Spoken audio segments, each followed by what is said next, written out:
afternoon, hello. My name is Daniel. I'm an amateur triathlete and I've just finished my biggest ever training week that I've done in the UK, just shy of 27 hours of triathlon training. And I thought, what is the point in doing all that training if firstly it's not on Strava, which it is, the link's down below, and secondly I haven't made a YouTube video about it. So that is what this is. Just thought I'd share the ups and downs of what has been my biggest ever training week in the UK, talk through some sessions that did go well, some sessions didn't go well. Feel free to let me know any comments or thoughts in the comment section down below, and let's get stuck straight into it. Alright then, so we should be looking at my Training Peaks screen now. If you're not familiar with Training Peaks, this is essentially where all the data from my training goes. So whether I do it indoors, outdoors, on a watch, on a bike computer, it all feeds into this.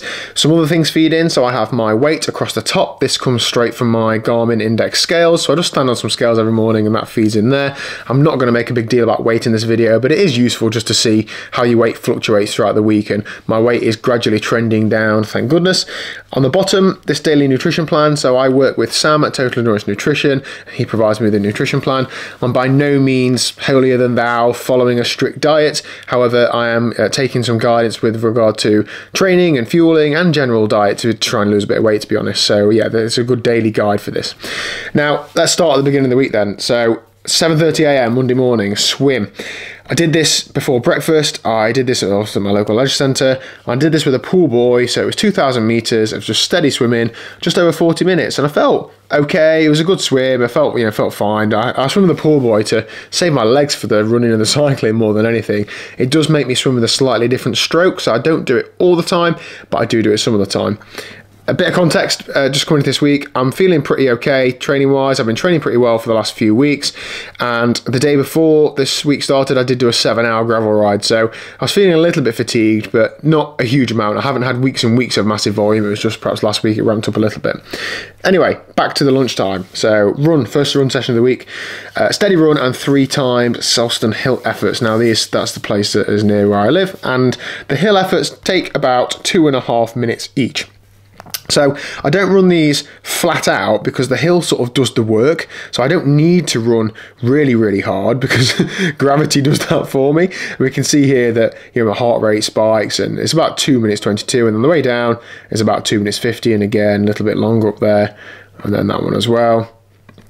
So yeah, and I felt good on that session. I like doing the the hard stuff hard and the easy stuff easy. So then I just finished the intervals and had a steady jog back home. 3 hill efforts done. I do that once a week generally for the last few weeks. And then tea time. So the clocks have recently changed in the UK, which means we get more daylight in the evening. So here I got out for a road ride, and as I said there, it's a bit too lumpy to be easy, so 2,500 feet of climbing. I'm a big boy, and it takes a certain amount of watts just to keep moving up a hill, so that wasn't the best route choice for it to be an easy ride. Normalised 244 watts. For reference, I believe my threshold was around 350, 360 watts, something around there. Haven't tested recently, but that is what all training data indicates towards, but a relatively low heart rate of 113. But with it being hilly, when you're descending, your heart rate does come down quite a lot, and I find that the average heart rate is actually pretty low. Tuesday, now I got out for a solo long gravel ride. I was going to go out on the road bike, but I've had some issues with the mech hanger, so I'm just waiting for a new one from Canyon. So here, 87 miles, 6.5 hours, 211 TSS and 199 watts. Now, the numbers don't tell the full story here. I did crack like 3 hours in. Well, not crack, but I had a real tough part there, so I stopped and had a cafe stop. I hadn't fueled enough during the earlier part of the ride, and you live and learn sometimes, don't you? And I was okay after that, but I could just tell I was a little bit tired, and that's real like bottom end zone 2 ride for me. But it was a good day out, a long day out on the bike, and good to get those endurance miles in. And crucially for me, burning 4,000 calories is good. On to the Wednesday morning. Unfortunately, the weather turned a little bit this day, so I couldn't get out on the bike. I didn't want to. 2 hours on the turbo. And I was actually glad that I was on the turbo because I'd planned to do more than that. I'd planned to do sort of 3 or 4 hours, but I was just fatigued. That last half an hour on the bike then were really quite tough. So I normalised 211 watts, but my heart rate is super low. So 108 beats a minute. Normally for me, that would be about 120. So that's just showing me that the body's fatigued, but doing a zone 2 ride on the turbo is the perfect place for me to push myself and to push the boundaries training wise, because, well, what's the worst that's going to happen? I'm going to absolutely crumble. I'll just get off the bike and roll into the kitchen and destroy that, so that's not a problem. I think I had a nap in the afternoon and recovered a bit, and then got out for a steady run with a couple of strides. I don't remember if I actually did these strides or not, but it was mostly a steady run, I think. A bit steadier than I'd normally run it, probably 20 seconds a mile steadier, but yeah, I've been doing a lot of cycling, so that is absolutely fine. Just another 44 minutes of good aerobic training and some good run training for me.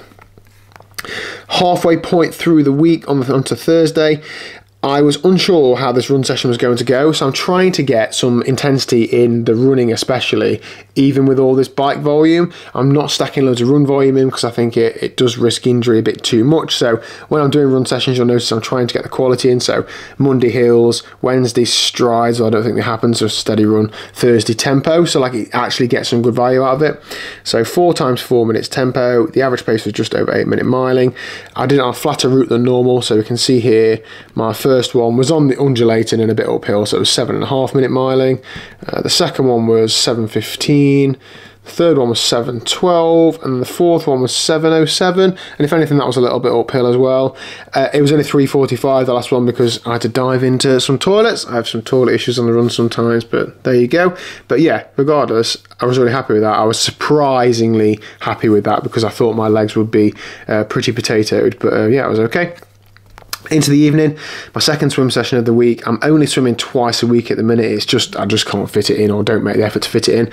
So this session was an open water drilled session, but this was done in a pool. So we took our wetsuits, our swim coach Ash had some buoys in the water, we did mass start drills, we did swimming around buoy drills, obviously some efforts in wetsuits, just to sort of tick all those boxes for trialing things. This isn't very good data to look at, but what you can see is there's quite a lot of short, harder intervals, a lot of sprint starts, a lot of 100 and 200 meter efforts, those sorts of things. So I thought that this was going to be quite an easy session, and I thought that's great because I'm going to be otherwise pretty tired. Actually, it was pretty hard, so I struggled quite a bit, but there you go. On to Friday, the longest ride of the week, and my longest ride of the year so far, 8 hours and 38 minutes on the gravel bike. Now this is only 50-50 gravel and road, and for some reason the elevation is a lot lower on there. It's about 8,500 feet elevation, but whatever. 106 miles, normalised 211 watts, and a training stress score of 315. That's a real good day out on the bike. Now, I put a comment down here. This is more for Sam than it is for anybody else, but I just said I didn't eat and drink enough when it was cold in the first 2 or 3 hours. It was about 1 degree for the first couple of hours, so it was hard to make myself drink. And I felt like I was playing catch up after that, and it was tough to get on top of, and I've learned that lesson ahead of the Dirty Reiver. I've been doing this for a few years now, but you still learn lessons. You still think, oh, I'll be okay, and actually you're not. But yeah, a real good day out on the bike. The one bit I wanted to pull out of this was, I think it was somewhere in here. Let's have a little zoom in. It was this bit. So this is a hill that is probably 6.5 hours into the ride or something like that. But we pushed on pretty hard, and I was pushing hard to keep up with my friends Ben and Dean up a hill. And I dug in, and for, what was that, 8 minutes 40 at just over, average 299, normalised 309, so about 300 watts.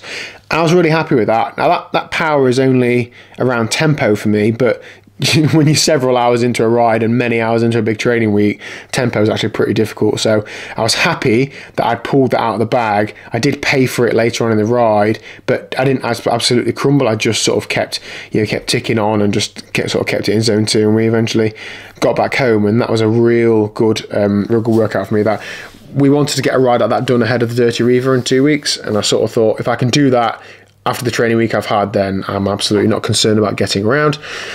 Roll on to Saturday. I had a long run in the plan. I need to be nailing a long run. It's the one thing that I tend to keep missing because of other things. So I was glad to get this done. An hour and a half. Yes, it was really steady. My heart rate was low, but that's exactly what I needed to do. I don't eat breakfast before the long run in the mornings because I struggle with digestion issues on the run sometimes. But I had a packet of Power Bar Chews just before I started, a 30-gram gel at 30 minutes, and then sipped on some carb mix, probably 15 grams of carbs. And as I say there, felt great all things considered. It is steady, but it was a low RPE, so rate perceived exertion, so easier to fuel, but I felt noticeably better after having the gel and being hydrated, and I was so happy to tick this off. To get a long run done in this training week, I was buzzing, and I treated myself by not doing any other training that day. And I'm glad, because I was absolutely on my knees, to be honest. And then Sunday, I went out with a friend James, and we did the Outlaw half loop steady. Now this is a course recce for an event I'm doing in 6 weeks. I do know the course pretty well, but I don't know it 100%. It's been a couple of years since I've been around it, so I wanted to use the time when it was a bank holiday morning, so the roads would be quiet. I'm pretty tired anyway, so I just need a couple of hours steady, and this was absolutely ideal. So 2.5 hours on the bike, normalized 215 watts and 110 beats a minute for a training stress score of 97.